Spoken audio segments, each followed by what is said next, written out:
Hey, friends, Happy New Year. Thank you to all of you who have been listening to Theology in Raw, whether it's been for the last few weeks or last few years.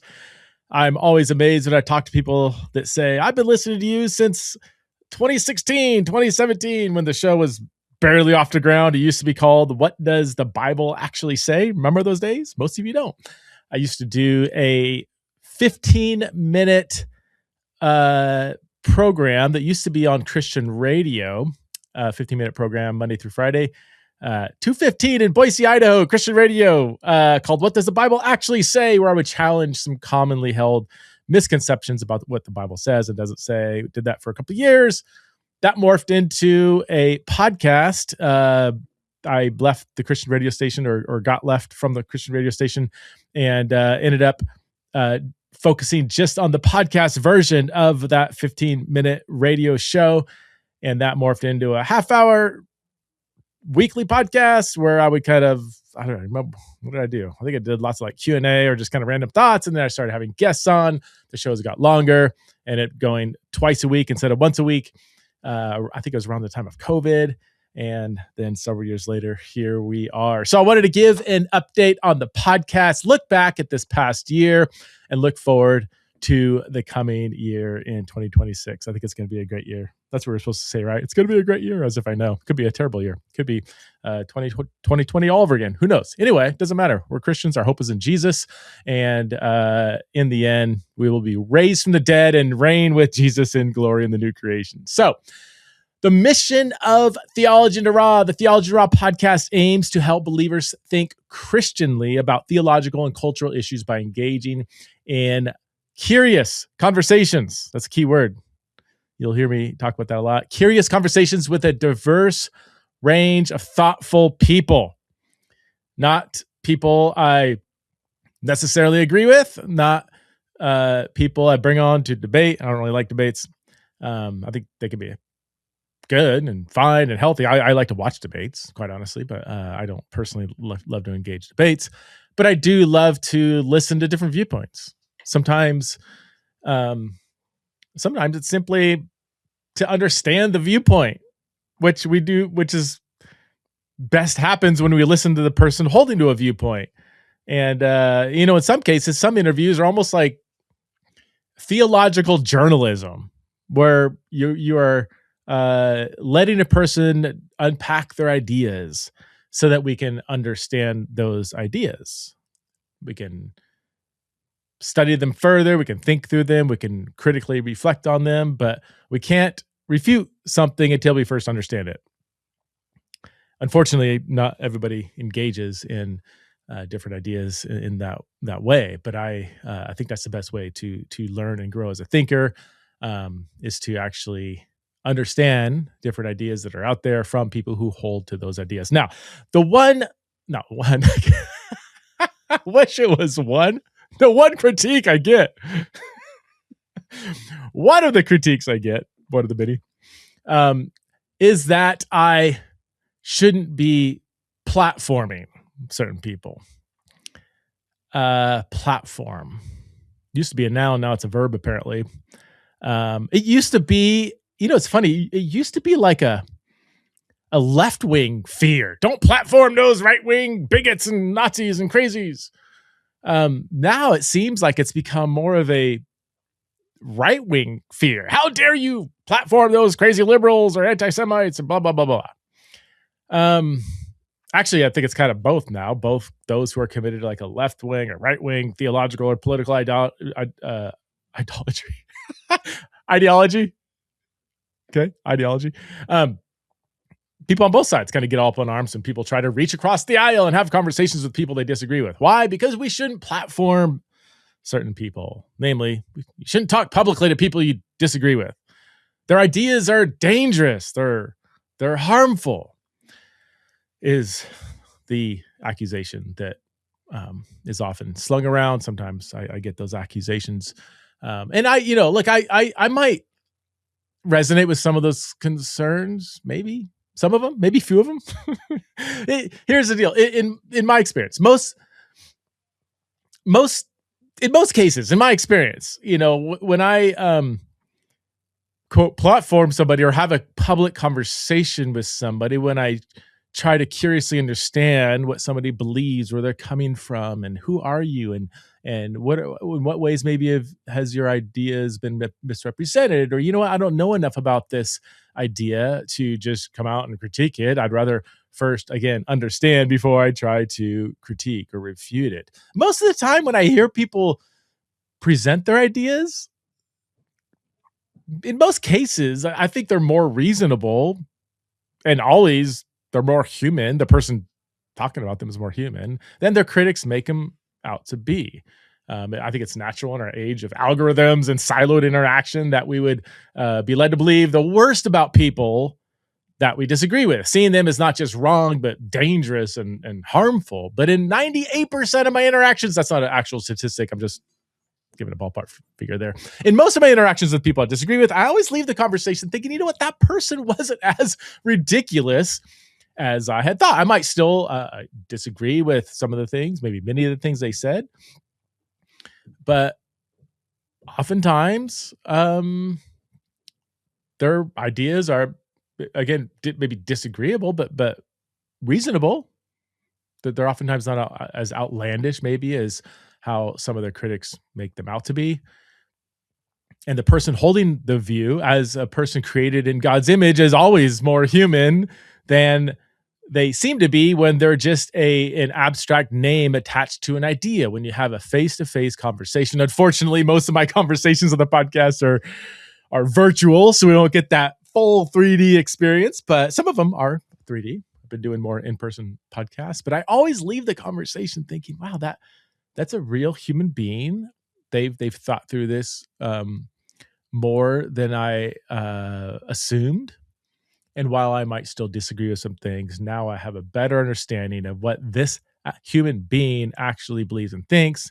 And in many cases, those ideas are more reasonable than their critics make it out to be. The fact is, we have many forces at work to drive humanity apart: algorithms and news sources and social media accounts and political pundits. There's lots of money to be made these days when people are driven apart to see people they disagree with as the other. More clicks, more ads, more doom scrolling your way through endless reels and rants. We can keep going down this road and see how it ends. Just get more and more siloed, more and more isolated. Close your ears to any idea or person that you don't agree with. We can keep going down that road. I doubt it'll end anywhere near the heart of Jesus. I mean, if I had a farm, I don't have a farm. I wish I had a farm. It'd be cool to be a farmer. There's that great line in the movie, The Natural. I should have been a farmer. Remember that? The Natural? Oh, amazing movie. Robert Redford. Did you know that? Okay, side note. Baseball fans, The Natural. Did you know that I got to verify this. I'm pretty sure this is true. That Robert Redford and the coach, I forget the actor's name, were the same age in that movie. Did you guys know that? Can someone fact check me on that? Because they look like they're like 30 years apart. And they're the same age. Some people age better than others.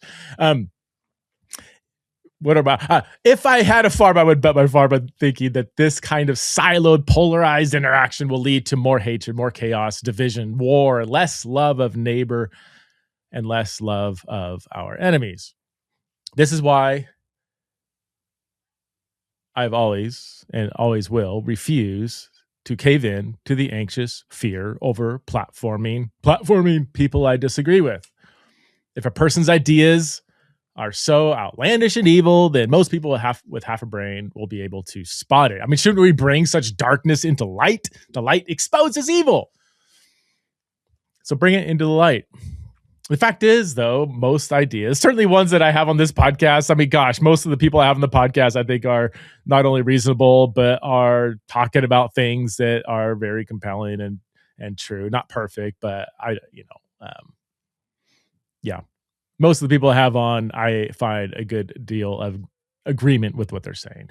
And, the fact is, most ideas aren't as dark and outlandish as their critics make them out to be. Some ideas and people may still be wrong, they may be disagreeable, but they're not necessarily like evil and harmful and dangerous. Why be scared of disagreeable ideas? I mean, shouldn't we be forced to critically understand and think through, and if need be, refute such ideas? The answer is yes.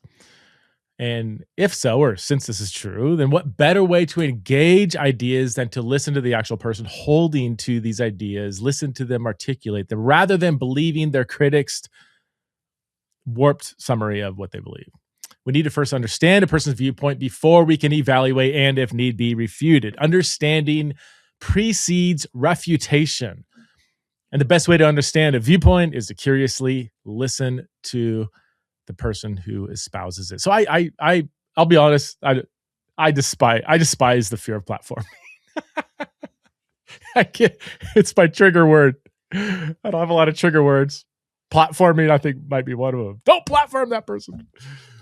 And yeah, I get that critique from time to time. It's probably at the top of the critiques I get, and it always flares up around the time of the Exiles conference. In fact, almost every year, I've had a speaker or two even drop out because, like, I didn't know you were platforming that person.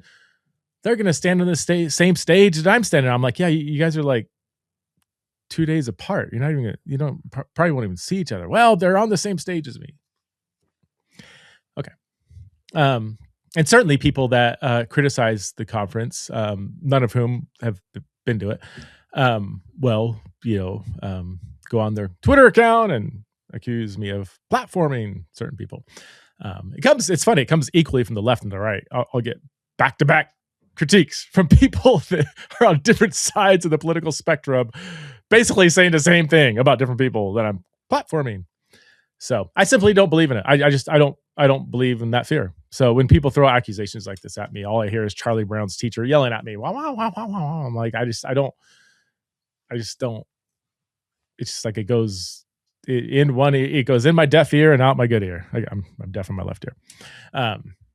So I mean, honestly, I think that recent left and right fear of platforming, I think that's what's actually dangerous and harmful for the church. We need more curious listening to different ideas, not fewer. Now, when I posted these thoughts in the Theology in the Raw community page for my patrons, shout out to my patrons. Got a lot of people supporting the podcast, which is why I'm able to do it, because it's really expensive to run the podcast. It takes a lot of time. And so thank you to those who support the podcast.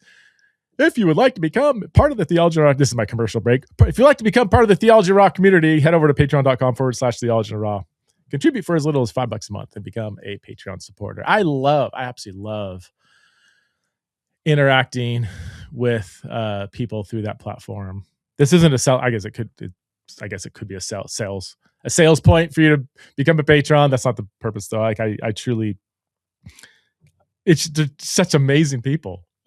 I just have so many amazing conversations with those of you who are part of that community. And as you know, some of you listening are like, hey, didn't you already write this stuff out on platform? And so yeah, just basically, for those of you who don't know, I just kind of summarized a post that I gave through the Patreon community called Why.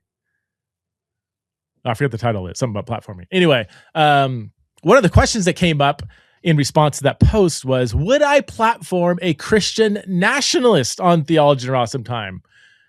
Or I think it was, I don't even know if it was a question. I think it was like, you should platform, quote unquote, platform a Christian nationalist on Theology in the Raw sometime. So I don't know. I would have responded to that, because some people will say, okay. So you just gonna have anybody on? Would you have David Duke? Would you have, this person or that person? No, there's kind of probably a lot of people I'm going to avoid the word platform. There's probably a lot of people I wouldn't have on the podcast for various reasons. But it wouldn't be out of a fear of platforming. As far as, quote, platforming a Christian nationalist or having a Christian nationalist on, I'm not opposed to this. Why not? I wouldn't not have a Christian nationalist on the show out of fear of platforming. However, there are certain people and ideas that I'm particularly interested or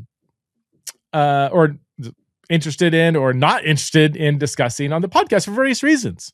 So one of my main, so just to give you a little insight on how I have people on and why I have certain people on, the main criterion for me deciding who I want to have on the podcast is, do I find them or their ideas to be interesting?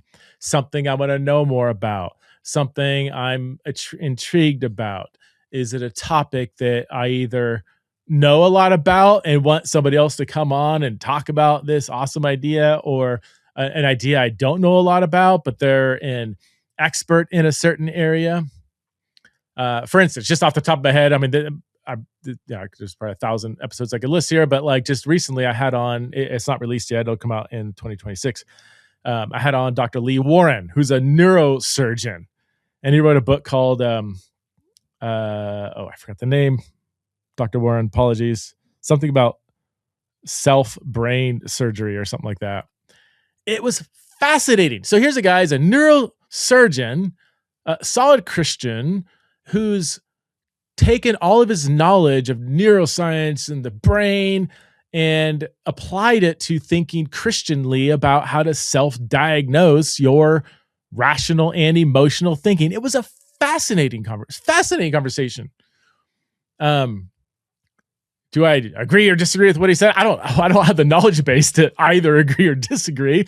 His ideas seemed incredibly reasonable and compelling. And I was just like, man, this is what a fascinating conversation to have somebody with a knowledge base that I don't have talking about an idea that is very fascinating.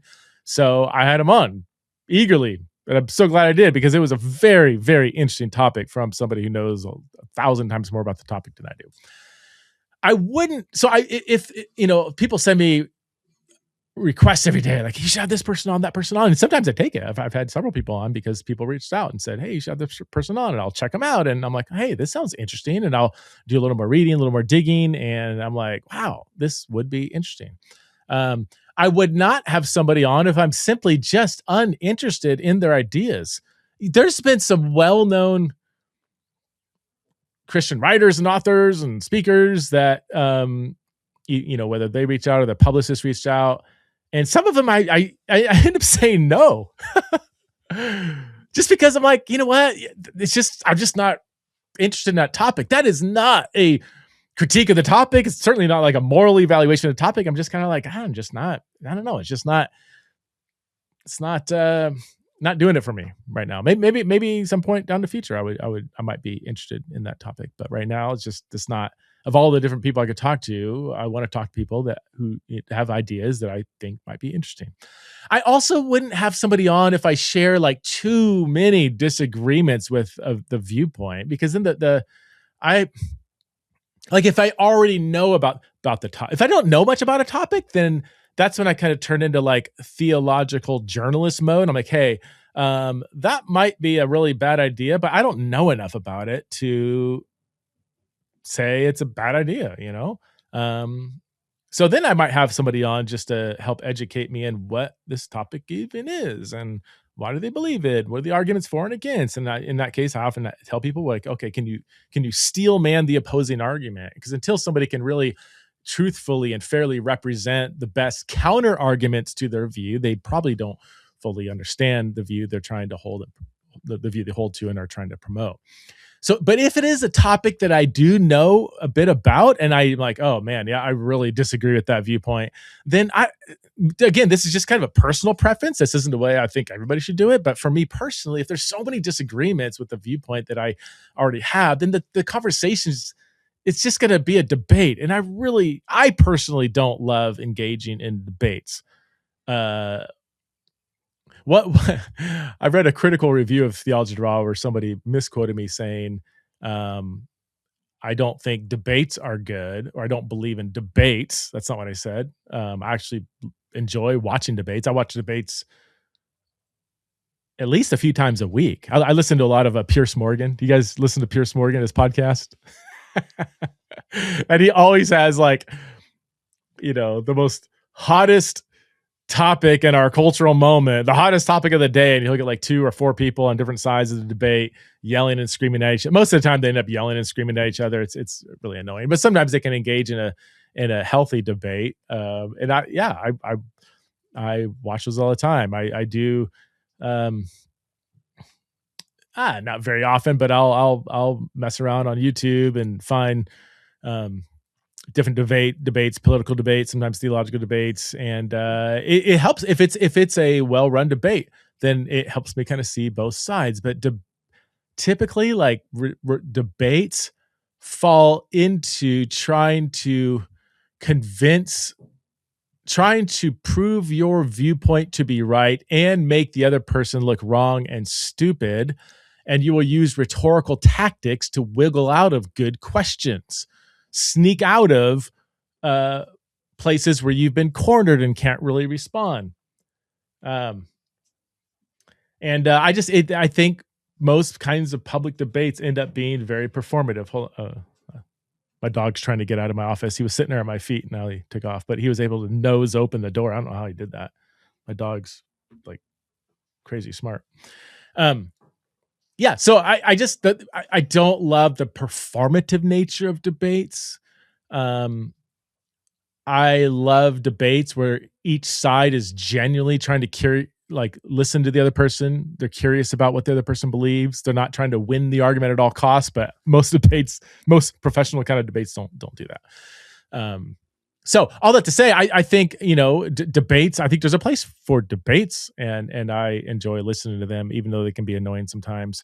But me personally, like I like written debates where I have time, where I have like a couple of days to really process and think through how to respond to this argument. I could, if they say a point, I have time to kind of look it up. Like, is that point valid, or is there evidence against that point? But that kind of thing, patience and thoroughness typically doesn't happen in a live public in the moment debate. So if I know I'm going to disagree with the person significantly, then it's just going to turn into a debate. Hold on, I gotta let my dog out. Hold on a second. Tank. Here.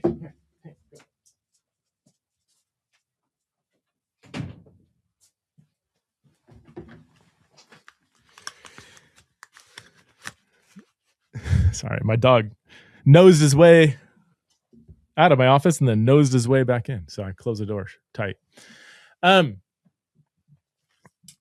Yeah, so that would be one reason why I wouldn't want to have somebody on. I'm like, this is just it's gonna turn into a debate, and I don't particularly enjoy those settings. And related to this, if I know another viewpoint has so many holes in so many aspects of the evidence that is used to support that view, then it would be nearly impossible to have, I don't know, I feel like it'd be nearly impossible to have a healthy dialogue when every sentence I'm having to say, hey, well, stop, hold on, I disagree with that premise, here's why. And then okay, well, blah, blah, blah, blah. Like, hold on, stop. Like, no, you said this and that doesn't make, or if I just let them talk for 5 minutes, I'm like, all right, I have like 31 things to respond to here. Like, how do we even do that? So some people enjoy those experiences. And again, I watch people online that are so good at saying, well, 5 seconds ago you said this, and 15 minutes ago you said this. So let's go back and revisit that point. And usually they don't. They try to wiggle out of it, and blah, blah, all the, all the rhetoric kind of takes over a genuine search for truth. But yeah, so that would be another reason why I wouldn't want to have somebody on. Or if I just don't know enough about the topic, if I know it's a very controversial topic and I'm like, I don't know enough about this topic, I feel ill-equipped to even offer a pushback where need be. I've made the mistake. Okay, so that would be a reason why I wouldn't want to have somebody on. And I've made that mistake in the past before, where I've had somebody on opening up a really controversial topic, and I wasn't as equipped as I needed to be in order to be able to critically interact with the person, or at least raise some pushback questions. Well, what about this? What about that? So, or, if somebody has a viewpoint that is so extreme that it would take me just too much time to prepare for it, and to go do all the research and find out all the questions I should ask, then that that wouldn't be interesting to me. So again, are there people I wouldn't want to have on? Yeah, there's lots of people I wouldn't want to have on, but it's not out of a fear of platforming. Can women be leaders in the church? Pastors, overseers, teachers, preachers, and elders. This is a question that I have long been interested in, but haven't studied it out for myself. And as always, the strength of our passion should match the depth of our study. So this is what I did. I spent over 3 years researching what the Bible says about women in leadership, and I wrote a book about my conclusions. It's called From Genesis to Junia, an honest search for what the Bible really says about women in leadership. And in it, I thoroughly examine all the main passages and arguments on both sides of the debate and try to treat them as fairly as I know how. The book comes out in March 3rd, but you can pre-order it today wherever books are sold. Okay, let's get to some stats. Theology in the Raw stats, folks. I do this every year where I look at top episodes, downloads, and the demographics of Theology in the Raw. So, total streams. Well, let me first of all say I don't. I'm not a numbers guy. I don't look at numbers, podcast stats. I don't even know how to do it, honestly. I just have my amazing producer send me all the stats at the end of the year. Say, hey, give me some stats, because some people like to hear numbers, and I want to see where we're at. So, total streams for 2025 through mid-December, 2,811,034 streams. So just over 2.8 million streams. That million sounds like a big number. I don't know where that compares with other podcasts. I know some of the most top podcasts in in the world. I think Candace Owen is at the top. Candace Owen's at the top of that. Others like Joe Rogan, Theo Von, Tucker Carlson. I mean, I think some of these people get they might get that per episode, just so you know. Some people say Theology to Raw is really popular and everything. It's actually not. How's that for a selling point? It's actually not. It's like a mid-level podcast in terms of popularity in the Christian world. Even there, it's ranked. It'd be ranked in the top 100. Sometimes it breaks 50, I think. I don't know. But it's not if you think if some of you listen to Theo Von or Joe Rogan or whatever, and you listen to Theology Raw, don't think that Theology Raw is anywhere near that. But anyway, those are the numbers. About 2.8 million streams. Top episodes. Drumroll, please. The number one streamed episode was from April 7th. New Creation, Resurrection, and God's Ultimate Homecoming with N.T. Wright, coming in at 36,000 streams. Number two, Living a Jesus-Shaped Life with Lisa Harper. That was a fun conversation. I hadn't talked to Lisa before, and we've actually kept in touch since that episode, and she is really amazing. In fact, she endorsed my forthcoming book, From Genesis to Junia, and it might have been one of the most amazing endorsements I think I've ever had in a book. So thank you, Lisa, for that. Number three, a raw conversation about women in ministry. Dr. Sandy Richter. Sandy is amazing. Kind of like a patron saint of Theology and Raw, I think. Number four. Is this number four? 1, 2, 3, 4. Yeah, fourth, Discipleship, Failed Leadership, and an Insider's Perspective on Mark Driscoll in Mars Hill with Dr. Gary Bashirs. That one got me some emails. Thanks, Gary. So, some of you listening, you're yeah, the email's from me. There are some things said that I didn't like in that episode. So anyway, love Gary. Fifth, are Catholics and Protestants really that different in their understanding of salvation with Dr. Matthew Bates? That was number 5. I don't need to read all these. I'll just use number 6, 7, 8, 9, and 10 episodes by number 6, Ashley Anderson. Number 7, Nancy Piercy. Number 8, Robin Perry on Evangelical Universalism. Number 9, John Eldridge, Experiencing Jesus in an Age of Distraction. And number 10, N.T. Wright again. N.T. Wright and the Vision of Ephesians. Now, some of this isn't fair because some of these episodes came out like last spring, and they've had several months to gain streams, whereas like this final one, N.T. Wright and the Vision of Ephesians, came out November 13th. So this is the only one on the list that came out after July, and it already made the top 10. And there's actually a few more recent ones with Andrew Rillera and Caitlin Shess and Mark Yarhouse that are getting a lot of streams, and so they will probably surpass some of these. So anyway, if you didn't catch those episodes and you want to check them out, go scroll back and check them out. Theology in the Raw was played in over 116 countries. Woo-hoo. I love that. I love the global nature of that. Now, it could be just one play by one missionary in South Sudan or something representing South Sudan. So it's not like 116 countries are avid listeners of Theology in the Raw. But the top countries are, you guessed it, United States coming in at just under 80% of the listening audience. Canada, number 2 at 8%. United Kingdom, number 3 at 3.8%. Australia, then New Zealand, South Africa, and then Germany. Is Germany? Yeah, Germany would be the highest country that is not an English-speaking country. Did I get that right? Yeah. So that's kind of cool. Top states that are streaming Theology in the Raw: California, Texas, Washington, North Carolina, Georgia, Ohio, and Colorado. Top cities was really interesting to me. Okay. Top cities. Number 1, Chicago. That makes sense. It's the second biggest city in the country. But then Portland.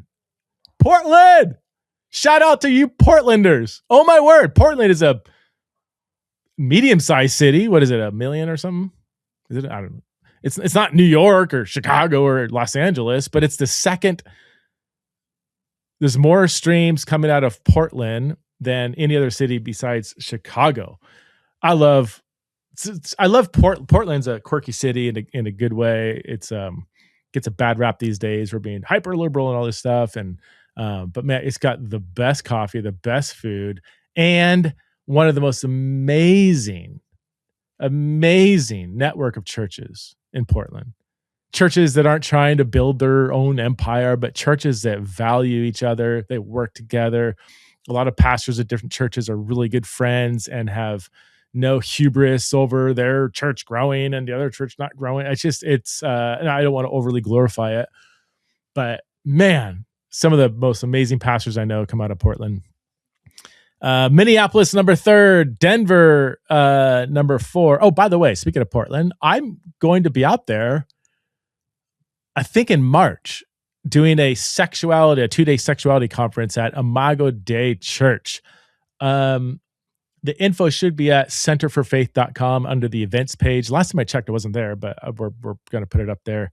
But yeah, so I guess if you Portlanders want to come engage in the conversation around sexuality and gender, then check it out.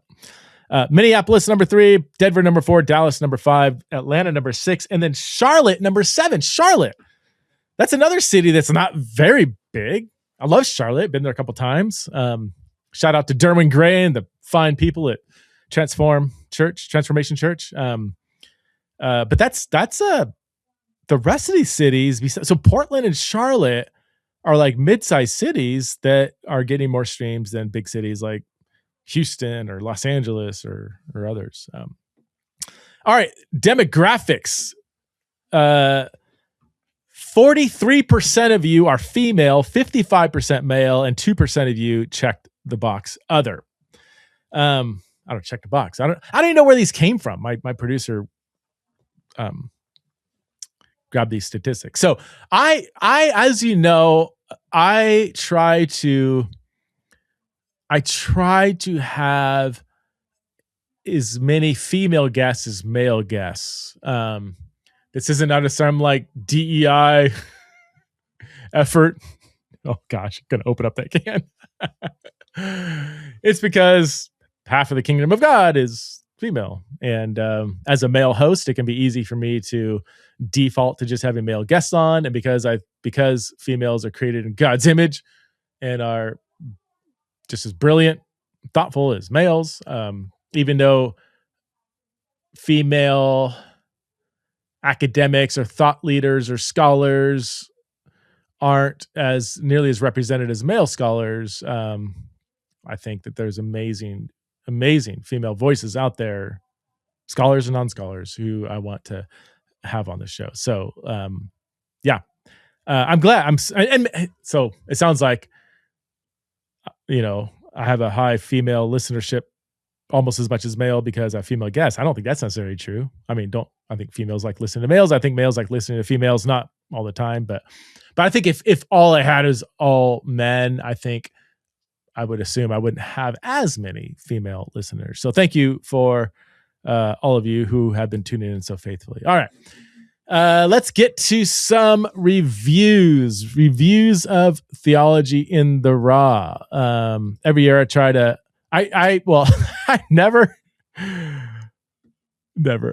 I rarely check reviews of Theology in the Raw. Maybe I should. I don't know.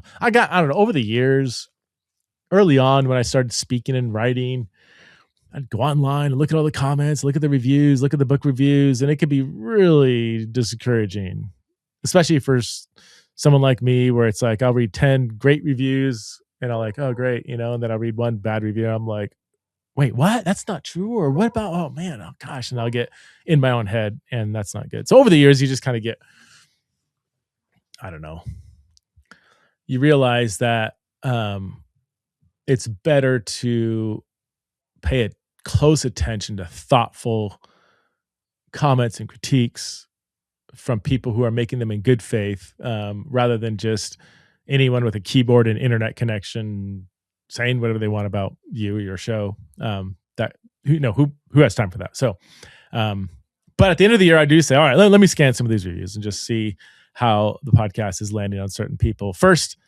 I'm just going to go in from the most recent comments. This is on the Apple podcast. So this person, 5 stars. Thanks, Grace.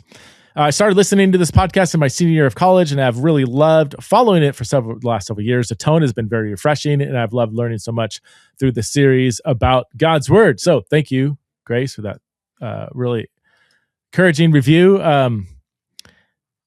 Kevanda Bible says, Preston, your insights, honesty, and attitude are inspiring and encouraging. I've been listening to Theology Raw for years, but don't make comments or rate podcasts. In your case, however, I felt compelled because you have profoundly impacted my theology and thought by exposing me to excellent scholars and their work, and also modeling an attitude of humility and love. Thank you, Kavanda Bible. Super encouraging. Thank you for that. That was a 5-star review. Here's a 1-star review. Heavily political and not neutral. This is a long review. I don't know if I'll read the whole thing. I listened to several episodes over the last 6 months, hoping to glean more wisdom. Sadly, nearly all delved into political, if not fully immersed. I'm struggling with the language there, but I think I get it. He and his guests claim to be neutral in many regards, but always resorted to bashing the right and only making an occasional one-sentence remark about the left not being perfect. It's interesting. I actually probably would have more disagreements with left-wing political ideologies than right-wing political ideologies. I say ideologies because I think both sides are profoundly run by corrupt, money-driven, dishonest people for the most part, not all the time, but I think the allure of power has captivated most very large percentage of people in political power. So, but in terms of the ideologies and stuff, I probably disagree more with the left than the right. Never voted Democrat, hold too many conservative traditional values, pro-life, pro-traditional marriage, pro lots of things that conservatives would resonate with. I'm very anti-war, which that kind of puts me at odds with most politicians who make money off of killing people. This reviewer goes on to say, they say Charlie Kirk is the most toxic influence Christianity and really only ever gave opinion commentary without ever reading any of his books. again, I'm struggling with the language here, but I didn't say that. I didn't. Well, I hope I didn't say that because I don't believe that, nor did I ever think I ever said that he is the most toxic influence on Christian. What I did say is that blending allegiance to the empire with allegiance to Jesus is, I think what I said is one of the most toxic things for the church. And I would stand by that 1,000%, whether doesn't matter who's espousing it. It's not, so it wasn't specific to Charlie Kirk. But I wouldn't say he was the most toxic influence. He did many great things for the kingdom of God, some less than helpful things, and some things I disagree with. But I do think what seems to me, his blending of right-wing political allegiance, not just voting for Republicans or saying, yeah, I kind of lean Republican or conservative or whatever, but like merging the two allegiances, I think that idea is incredibly toxic. And I think John, the author of Revelation, agrees with me. The host said he disagrees with the debate. The Socratic method of debate is how we are educated and extremely useful. So that's, again, I don't disagree with debate. I said I don't personally enjoy debates because they get too performative. They focus simply on making heaven on earth, solely material earthly problems over the kingdom of God.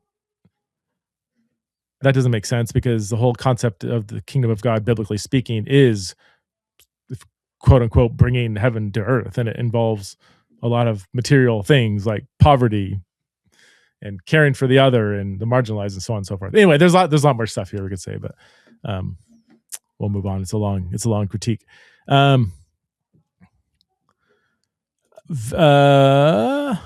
This is posted by Regular Christian, 5-star review. Very interested in hearing biblical interpretations and applications that I'm unfamiliar with and might disagree with, and this checks those boxes. Keep an open mind. You will learn something and grow in your appreciation to other Christians and the depth and authority of the Bible. Thank you, Regular Christian, for that. John G and me says Preston Sprinkle offers a great example of how to have conversations on controversial topics with people you may disagree with. It's such an important skill, and he does it gracefully and sincerely. Thank you for that. We can't get worse. I want some more critical ones here. Oh, here's a 2-star review. I've listened off and on for a few months. This is from Structures. What are these? I don't know where these names come from, but Structures. I've listened off and on for a few months. There's too many episodes I can't get on board for. I guess we're supposed to know they're out there and hear their story. The Bible has demonstrated many stories where God leaves societies that ignore scripture. The podcast is supporting that direction and the further decay of the West. Well, I don't know. Maybe that's true. I hope not. Not sure if I'm supporting the decay of the West. I'm a participant in God's global multi-ethnic kingdom, so I don't have any allegiance to like the West or the East or the South or the North or whatever. Amy Bird was the nail in the coffin for me. Got through three-fourths of the perpetual victim lecturing and decided the podcast channel was not worth any of my time. Thanks, Amy. Appreciate that. Actually, I didn't get that sense from Amy at all, but to each his own. Okay, one more critical review here. This is 4 stars. 4-star review. Oh, so maybe it's not too critical.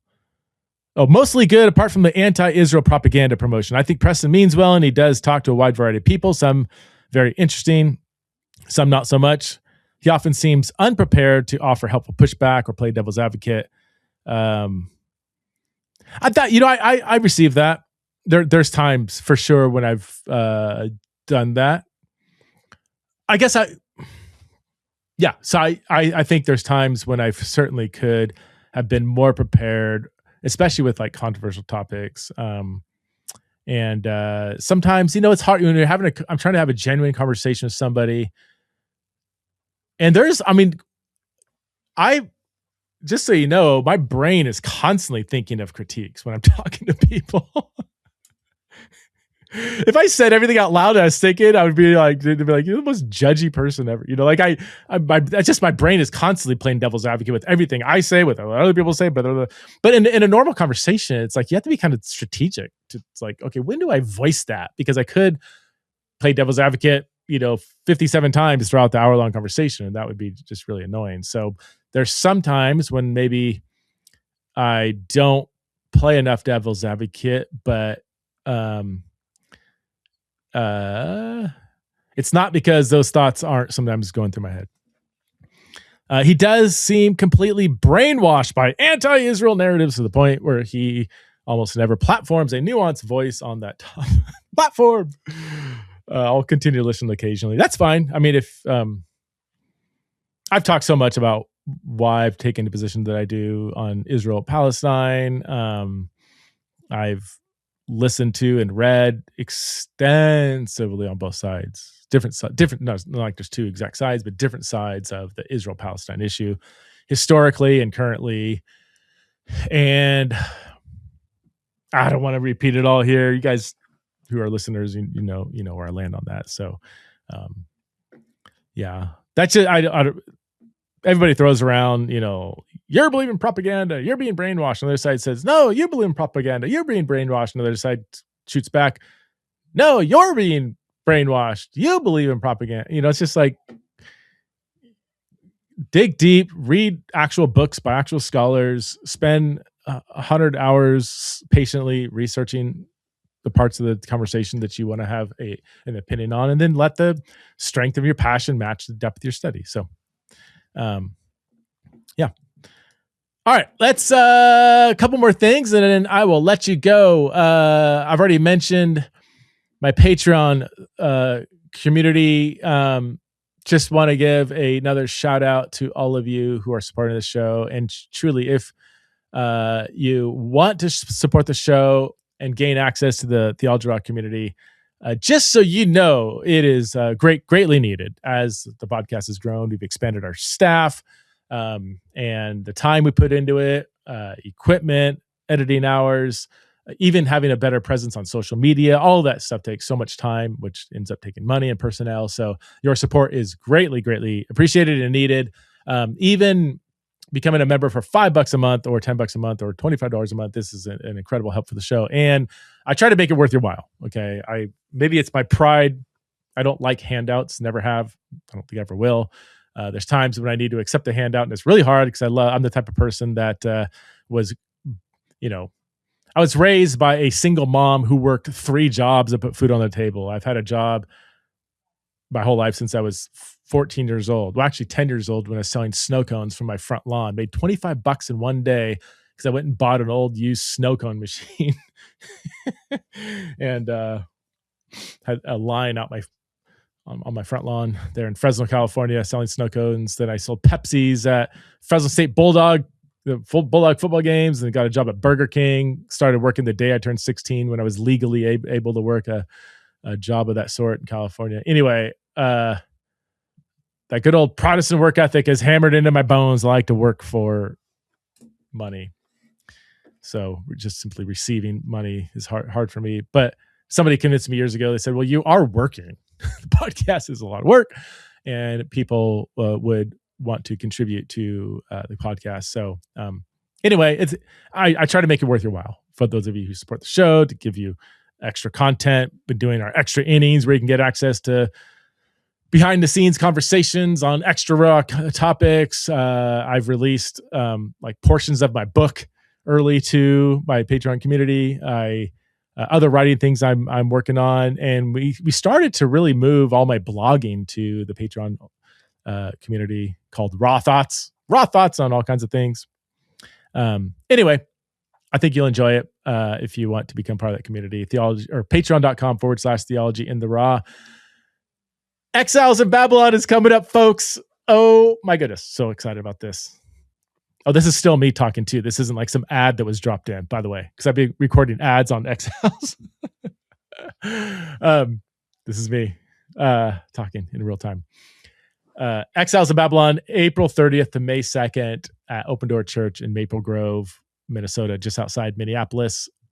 I'm so excited about this conference. I say this every year, so maybe it doesn't mean anything anymore. Dude, you're excited about every conference, like I have been, and I am. And each time I leave the conference, I'm like, oh my gosh, I think that was the best one ever. And then I start planning the next one. I'm like, this is going to be the best one ever.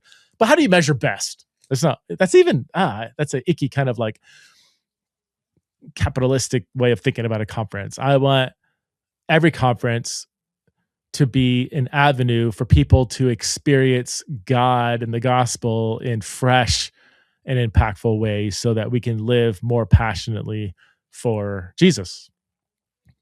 That's the mission statement that I just made up on the fly.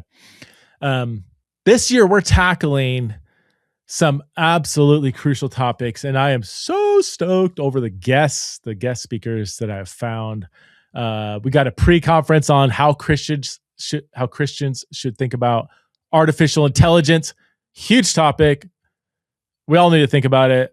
This is a non-negotiable. AI is upon us, and it will be for the future. And we absolutely need to think through this Christianly. We've got John Dyer from Dallas Seminary, who has done a lot of thinking in this area. So I screen. It takes probably the most time that it takes for me to prepare for Exiles is screening and identifying and reaching out to all the speakers. Because I more and more, I just really want to be vigilant to make sure I'm putting the best possible speaker that I could afford. Some people cost tens of thousands of dollars. They can afford that. But I want to put the best possible thought leader on stage. And there's, these are topics that I don't know much about, so I don't know a lot of people. So I have to like go online, I have to talk to friends. Hey, do you know this person, or who can you recommend? And I'll go on and watch some of their talks, look them up, look at the bio, read stuff. I mean, it takes a lot of work. And I found 3 amazing thought leaders in this area: John Dyer from Dallas Seminary, Gretchen Huizinga. You may not know that name. She is amazing. She specializes in a Christian ethic of artificial intelligence. I watched a talk she gave online. It was incredible. She was raising all kinds of amazing questions, and she's a PhD in I forget what it's in, but it's in this area. And then my friend Joshua Smith, who's been on the podcast before, he wrote that book, Robot Theology. He's another Christian expert in technology, robots, and artificial intelligence. That pre-conference is going to be amazing. We try to, the pre-conference, we could just make it another session of the conference, but if there is kind of a niche topic that some people might want to go just for that session, or other people that go to the conference might not be interested in, that's how we kind of determine what's a pre-conference or not. Now, 8 months ago when we were planning this, I was like, yeah, I think artificial intelligence is kind of niche. Some people are all into it. Other people don't really think about it. But not even now, I'm like, there's few people I talk to that aren't talking about AI or asking questions. So I don't know if it's no longer really a niche topic, but it's going to be part of the pre-conference. Highly encourage you to check it out. Then the first opening night, we're talking about immigration and the gospel. Oh, this has become such an important and hot topic. And unfortunately, so many people, including Christians, are thinking through immigration through a political lens rather than a gospel lens.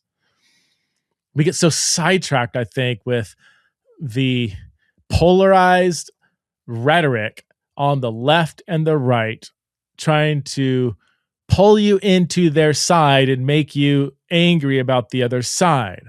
Now, there are important political questions that I think Christians should think through, but we should think through them. I'm going to go out on a limb here, okay? This is going to be really radical. This is getting extra raw here, but I think we should think through it as Christians, biblically, through the lens of the gospel. So that's what we're going to do. We got Matthew Sorens and Liliana Reza, both who work for World Relief. Matt Sorens has been like a leading thought leader in this area. He's really incredible, and so excited to have Matthew there. And then Liliana also works for World Relief, has done a lot of work down at the border in the southwestern states. Really great communicator, great person. I haven't actually met her personally. I know people that know her, and I've seen her online, and just seems like a wonderful person, and just really, really thoughtful, and has lots of experience in this area. I'm also going to have a couch conversation with a couple actual immigrants who are going to give us a humanized, we're going to put flesh on this topic and help us understand the gospel and immigration from the perspective of immigrants. So super excited about that session. Then that evening, the next morning, May 1st, we're talking about mental health and the gospel. I can't believe we got Dan Allender. Okay. He is the master Yoda of all things related to psychology and trauma, and specializes in sexual abuse and trauma care. But he's unbelievable. And he is an off the chart speaker and just an amazing human being. When you're around Dan, you just feel like you're walking with Jesus. He's not Jesus. That'd be, I'm trying not to get sacrilegious here, but Dan radiates the love of Jesus. Truly, he's amazing. So can't wait to have Dan there. And when Dan said he can come, I was like, Dan, okay, I don't know this topic, so who can you recommend? And he immediately said, you got to have Chinwe Williams. Looked up Chinwe, listened to some talks she gave. She seems absolutely incredible. So we got Dan, we got Chinwe, and I might find one more person for that. We'll see. It's a little bit of a shorter session. So I need to think through that and see if we're going to add one more to the list, but that's going to be a really important conversation. Then we have a couple of dialogical debates. The first one is on is the Bible historically reliable? I wanted to get, so I should go without saying, I think the answer is yes to this question. I think there are some nuanced ways of saying yes to this question. We have to take into account biblical different genres, and ancient perspective on cosmology, et cetera, et cetera. But I would fall on the side of, I think it is historically reliable. And that's why I wanted to get the best bullet in the gun to present a different perspective, namely Peter Enns. So Peter Enns and then Dr. Peter Enns and Dr. Sandy Richter are going to have a dialogical debate. Capital dialogue, lowercase debate. Neither of them want a traditional debate where they're just, they want to talk to each other. They want to listen to each other. They want to be curious about each other's positions, and I know they are. But they're also going to be very forthright with their disagreement, which is going to be awesome. It's going to be awesome. They both have PhDs from Harvard University, so I got 2 Harvard PhDs going head to head in this curious dialogical debate. Can't wait. Then we got our last session is another dialogical debate on Christians and war with Shane Claiborne and Paul Copan. You know who Shane Claiborne is, I'm sure. Most of you probably know Paul Copan. He's been on the show before, but he's written some of the best books on, was the first one I read was Is God a Moral Monster?, where he deals with all the kind of ethical tough things in the Old Testament. And then he wrote another book along the same lines, and he's written books on what the Bible says about war. He's more of a just war theory guy. Shane Claiborne is an advocate of nonviolence. Obviously, I think most of you know that. Both are going to be, it's going to be, again, I choose people not based just on, certainly not just name recognition, and not only on their ability to understand and articulate their position, but I want people, especially if it's a dialogical debate, I want them to model a good Christ-like tone and healthy curiosity towards each other's viewpoint. So both of them probably won't change their minds. I doubt it. But I think they're going to offer a very fair and thoughtful dialogue around it. We also have several breakouts. We're going to do a breakout called From Genesis to Junia, talking about my book, which will have been out by then. My conclusion will be well known. Sandy Richter will be interviewing me for a few minutes, and then we're going to open it up to a lengthy time for audience Q&A and pushback. So those of you who disagree with my conclusion, whatever that conclusion is, bring your pushbacks. Come grill me. And don't hold back. I want to hear your hard questions. And then we have another dialogue breakout called Ask Shane Claiborne Anything. Shane Claiborne, for many of us, has been such a seminal thinker, whether you agree with everything he says or not. Obviously you don't, because nobody agrees with everything anybody says. But man, his book, The Irresistible Revolution, came out in 2006. Gosh, that rattled the foundations of evangelicals in a good way. And I know many of us have followed his work over the years, his activism with regard to the death penalty, gun violence, war, violence, race, poverty, so many things. And you get a chance to ask Shane Claiborne anything about his turbulent journey within these issues. And then we have another breakout on LGBTQ people in the church, led by my friend Bill Henson and several other friends. So the sexuality, gender conversation just is a perennial one, even though we're not doing a main session on it. We want to give people space to engage that topic, and who better to engage from than Bill Henson? He is he's the Master Yoda of the sexuality conversation, and kind of like Dan Allender is the Master Yoda of the mental health conversation. I got to stop using that analogy, Master Yoda. I think it's getting old. Street Hymns will be back because he's Street Hymns, and Street Hymns is such a vital piece to the Exiles in Babylon conference, as you know. Oh my gosh. He is the glue that holds the whole thing together, and has become a friend over the years. And gosh, his talent is unbelievable, and his heart is even bigger. So I can't wait to, usually Street and I, my wife, we grab wings together the day before. So I can't wait to see Street, can't wait to see you in person, brother. I know we touch base from time to time, but love seeing you walk in and light the room up with your smile. So can't wait to partner with you again, Street. Worship will be led by Jason and Tanika Wyatt, who are regulars, teaming up with Mark Allen Schoolmeisters, who he's a local and amazing worship leader, local to the Minneapolis area, and just an incredible worship leader. So Evan Wickham, who usually leads worship, can't make it this year.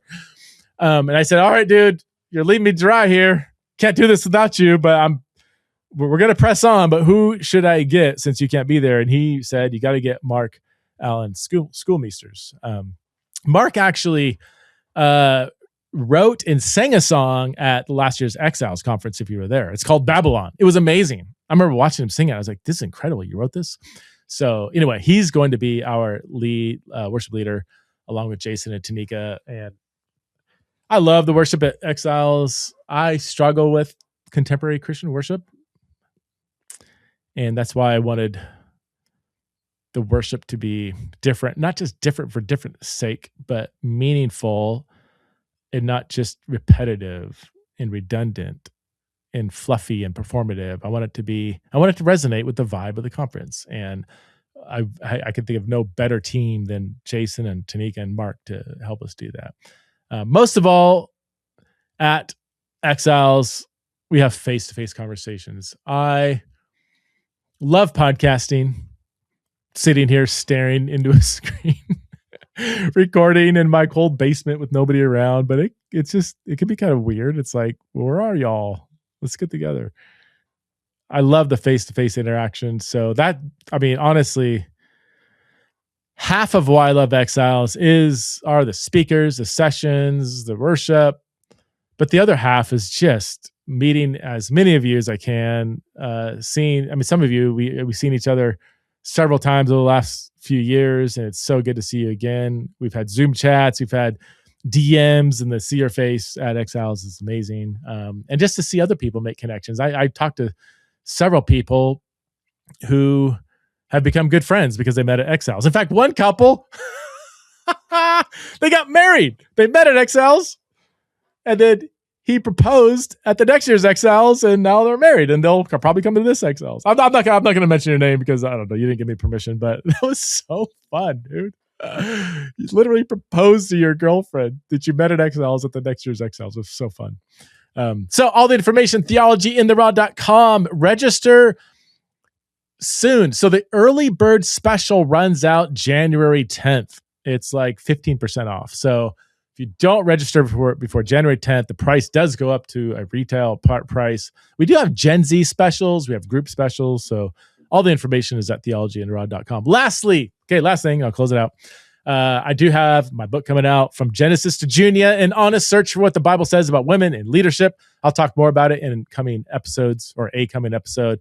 It comes out March 3rd. But if you plan on buying and reading the book, if you're like, I can't wait, I want to read this, then I would encourage you to pre-order it. I don't know how it all works. People, every time they explain this to me, I'm just like, it's like in one ear, out the other.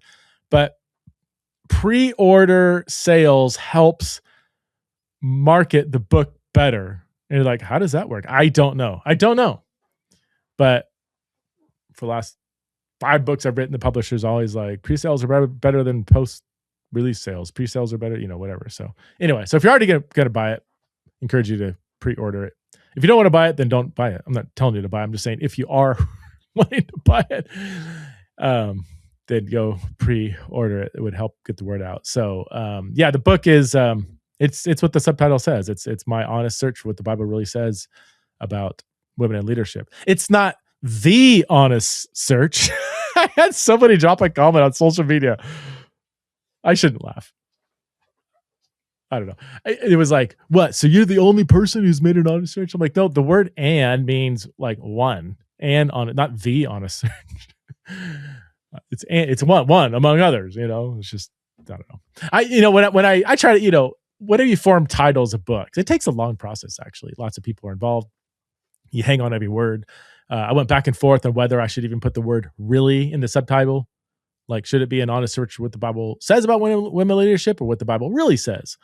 I put the word "really" in because it doesn't mean other people. You could read so much into or out of that word, and yet it is, I think, flexible enough to where it does capture my actual heart. That is what I told myself over and over and over and over. I know what other people say it says.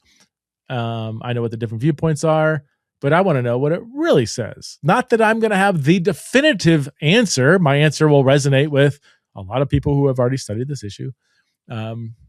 But yeah, so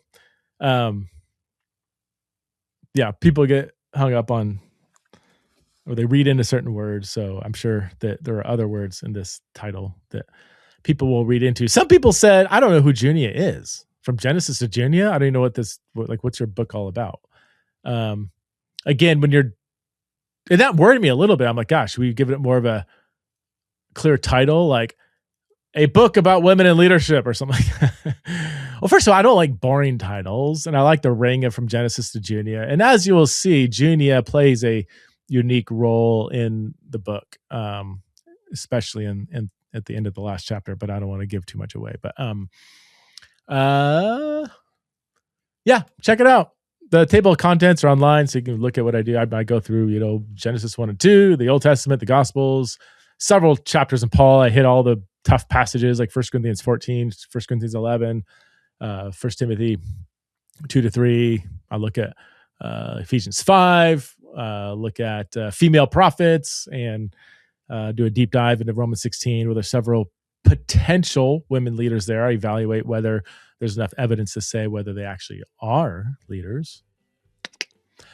So check it out, From Genesis to Junia, and looking forward to 2026, where Theology and Raw will continue to not be detoured by the fear of platforming, and we will aim to help believers think Christianly about theological and cultural issues by engaging in curious conversations with a diverse range of thoughtful people. I'll see you at the next episode.